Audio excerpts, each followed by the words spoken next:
My name is Monique, and I am a registered dietitian nutritionist. Today, I'm going to be sharing with you the two materials I used to study for the CDR or RD exam and pass on the first try. And stay tuned because I'm also going to be discussing exactly how I use these materials to study for the exam and how helpful I think they actually are. So let's get into it. What did I use? I used two things. The first thing was the Gene Inman study guide. Now I can't show you the actual materials because legally I cannot do that. And then the second material that I used was the medical study prep app. Now, I chose the Gene Inman study guide because it's sort of the tried and true solid studying material for registered dietitians. People have been using her for decades. She's highly recommended. And so it just seemed like a really great option. Now I chose the medical study prep app because an RD that I interned with during one of my internship rotations recommended it, and she said that she used it and it was really helpful to bring with her because it's just on your phone, and when you're on the go waiting in line or whatnot, you can just answer a few questions and get some more practice in. So that's why I chose both of those study guides, and now I want to go a little bit more over what is in them. So first, with the Gene Inman study guide, I just want to mention that it's very expensive. It's $385. So if there are other people in your program that also want the study guide, maybe you guys can pitch in together to buy it and then just share it. And that's what the people in my program and I did. So it ended up being, I think, around $20 for me, since there were about 20 of us. I'm not sure the exact number, but that's really helpful in terms of cost because it is a pricey study guide. Now, what's actually in it? So you get practice questions for each domain with the answers. You get the actual study guide with the material for all 4 domains. And that also includes, I think, 1 or 2 pages of test taking tips. And then you also get MP3 audio recordings for every domain. Now, what I did, I'm going to go through how I studied with this. And studying actually ended up taking me 2 months. I wanted it to be 1, but as I began studying, it was taking a lot longer than I expected. And it worked out because the earliest exam date I could get that would work for me was 2 months out. So it worked out. It was great. But just to know that that's how long it took me. Everyone's different, but it did take me 2 months to review all the material and study to the point where I was like, all right, I can take this exam. So what I did every week or 2 weeks, because I think domains 1 and 2 were the longest. I think they each took me about 2 weeks, and then domains 3 and 4 took me about a week each. And then I did a week for studying. I might be a little off on how long everything was, but that's sort of the gist, a little summary there. Each week that I was doing a domain, or each time I was looking at a domain, it basically went about the same. So for domain 1, the first thing I did, and the first thing I did in general for studying for the RD exam, was I actually answered the domain 1 practice questions. I just quickly want to mention that I decided to review the material in order, domains 1, 2, 3, and then 4. Gene Inman actually recommended in the study guide to start with the domain that is your worst subject, the one that you struggle the most with, that you're the most unfamiliar with. But for me, it just made the most sense to do it in order. So domain 1, I answered the practice questions. This was before reviewing any of the material. But the reason I wanted to do this was because I wanted to get my brain in a study mode. And also I thought that if I did this, and I do feel like it did end up doing this, so I accomplished my goal, I was correct. As I would answer the questions and maybe not know what things were, or something seemed familiar but I couldn't remember it, I would sort of make a mental note that, okay, that's something I need to really pay attention to when I'm reviewing the material in the study guide. And so then when I would review the material, I would have more flags going off and I'd really be tuned into what's important, especially for me in terms of what do I not know and what do I need to spend more time on. So I answered the practice questions and I graded them. And then I also calculated a percentage to see what percentage of these questions did I get correct before studying. Then I listened to the audio recordings. Sometimes there were 1 per domain, some were 2, depending on how long they were. And then I would follow along in the study guide and underline, box, circle, star, maybe even write a little note, things like that, on the actual paper based on what Gene Inman was saying in the audio recordings, what was important, what needed to be emphasized, and even just breaking it up a little bit, you know, maybe like boxing certain words just so your eyes don't get bored. So I did that. Next, I actually sat down and I slowly read every single word, every line in that domain. And I really soaked it up, and if I didn't understand something, I would Google it and make sure that I did understand it before I moved on. That definitely took the longest amount of time doing that, but it was so worth it for me. Then I would go back to the practice questions and I would try to answer the ones that I got wrong or the ones I put a question mark by, which I did at the beginning. So if I was like, I have literally no idea what the answer is, or I want to make sure that I come back and review this, I'd put a question mark by it. And I would answer those questions and not look at the answer. And then I would see what the answer was. And if I got it correct, I would put a check mark by it and move on. If I got it incorrect, then I would figure out what's the right answer, why is that the right answer, why is my answer wrong, and I would write a little note, a little explanation next to that question. Now that also took a long time, but I do think that was very valuable, especially for me. And I did that for every domain. And then when I was done with the domains, I had a week left before my exam and I used that to review. What I did with that is I really mostly used the medical study prep app. But before I get to that, I also want to mention how I used that app before. So as I was reviewing this material using the Gene Inman study guide, I wanted to make sure that I wasn't forgetting material from the other domains. So when I was at the end of domain 2, I used the medical study prep app and I answered questions from domain 1. That's something that's really great about this app is you have a question of the day, there's 1,000 practice questions, and you can build quizzes for yourself and really customize it. So you can just make it 1 domain, you can make it 2, all the domains, you can have it show the correct answer and the explanation right after you hit it or at the end. It calculates percentages for you. It shows you what the community percentage was compared to yours. It tells you what your weakest subject is and your best subject is. It's really helpful. And so that's something that I used. When I was done with the domain, starting with domain 2, I would review the domain previously by building a quiz with just those domain questions in it. So that I did. Then when I got to the week before the exam, I was just answering a bunch of questions on the app from all the domains. And I did have some practice questions on my computer that were separate from Gene Inman that I had gotten during my time studying at the University of Connecticut, where I got my bachelor's degree from. And I did one of those practice exams. I did not get to all of them. And I graded that and I looked at the answers for that. I also did things like I made a mind map for each domain. And if you don't know what that is, basically you're just making a bunch of connections. So I sat down with a piece of paper and I actually did that in this book over here. This was just sort of all my writing.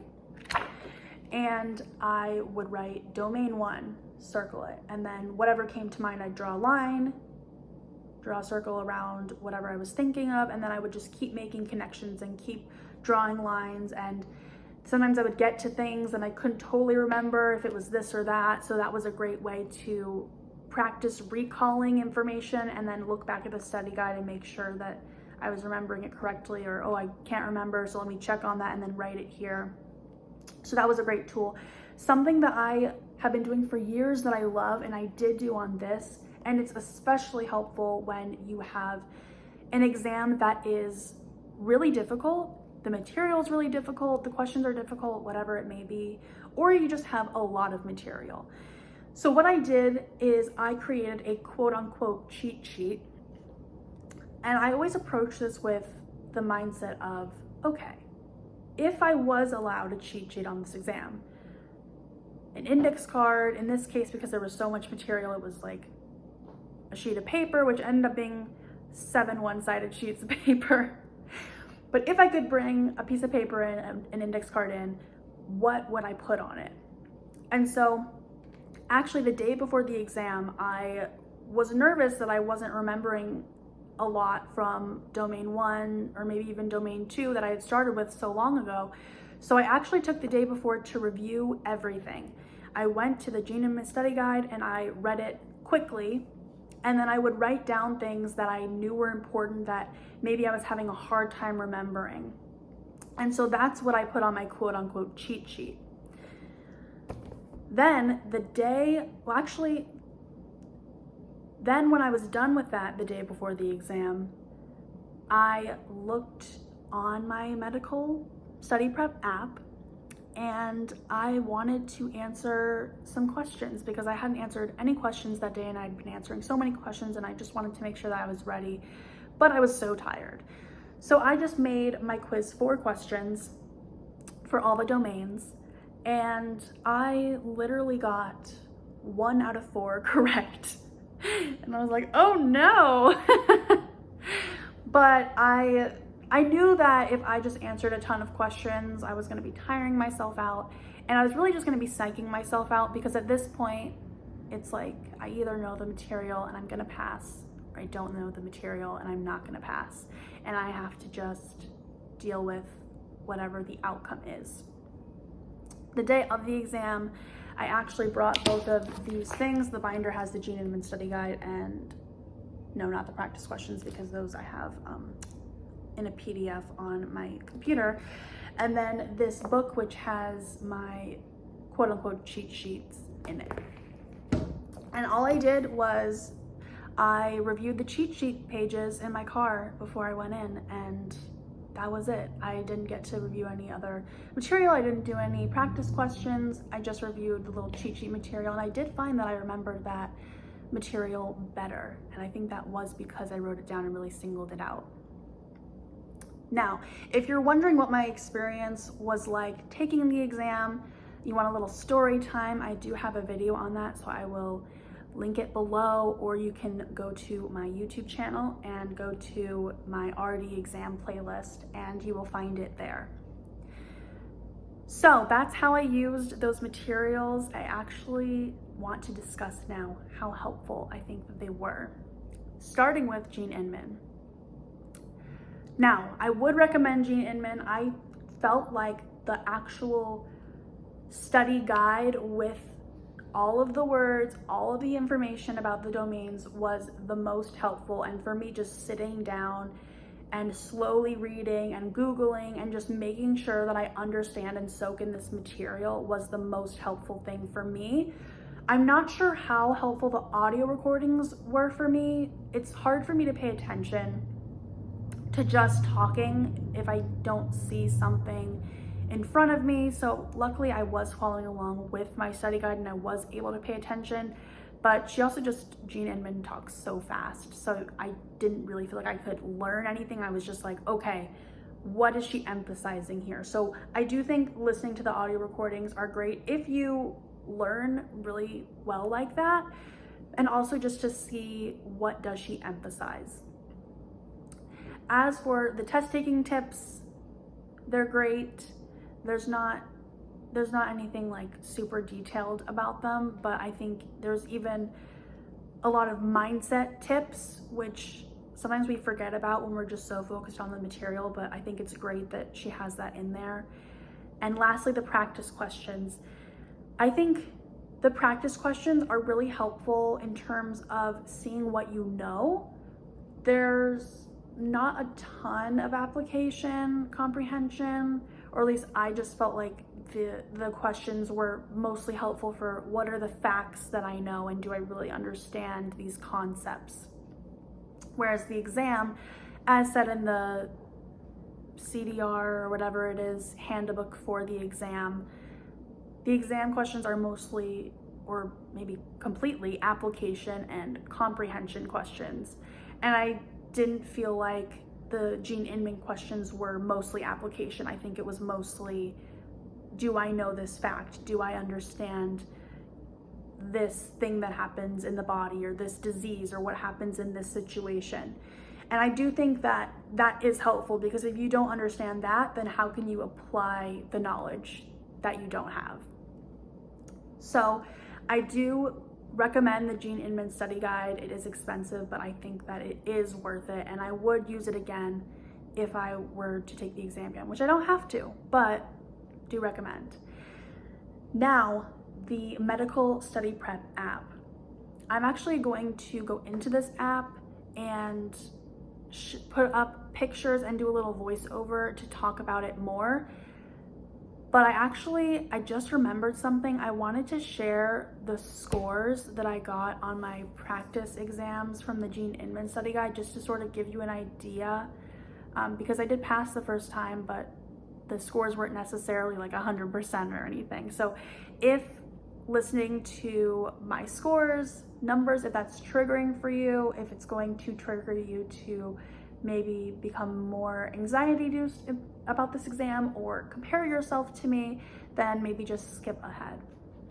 But I actually, for domains 1, 2, and 3, I got 57% before even studying the material, which I thought was decent for not having studied the material, but obviously it's still low.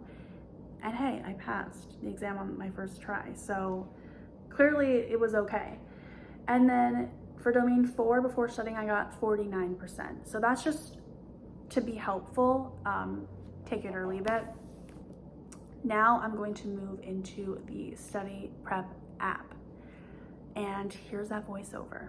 This is the stats page on the medical study prep app. You can see that I got a 67% on the material over my time using this app, and the community score was 70%. I would have loved, of course, to get an 80 or 90% in that range, but that's okay, because you only needed 25 out of 50 to pass the CDR exam, and I got a 67%. So interpret that how you will, use that if it's helpful for you.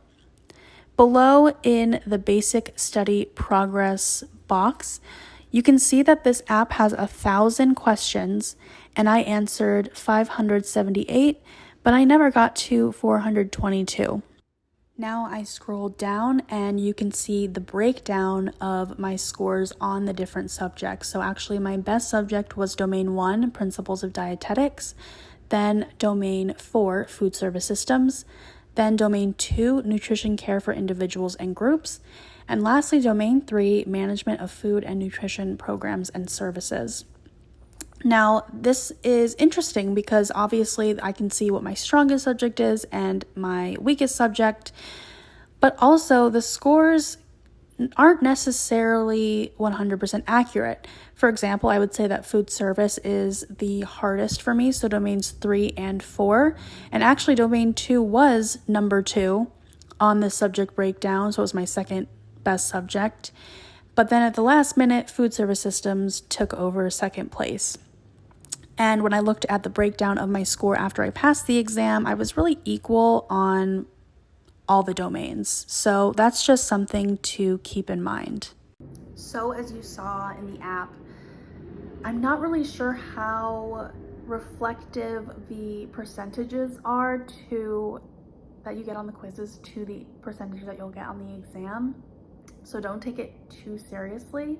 With that said, I do think the questions are helpful in terms of getting in more practice and really challenging you, because I did feel like the questions in this app were harder than those on the exam, but some of them were honestly just harder because it was asking me about things that I had literally never heard of before.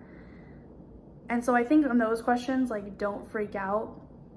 You can research it, but also you probably can just move on and not look at it because it may not be on your exam. Of course, I can't guarantee that it won't or it will.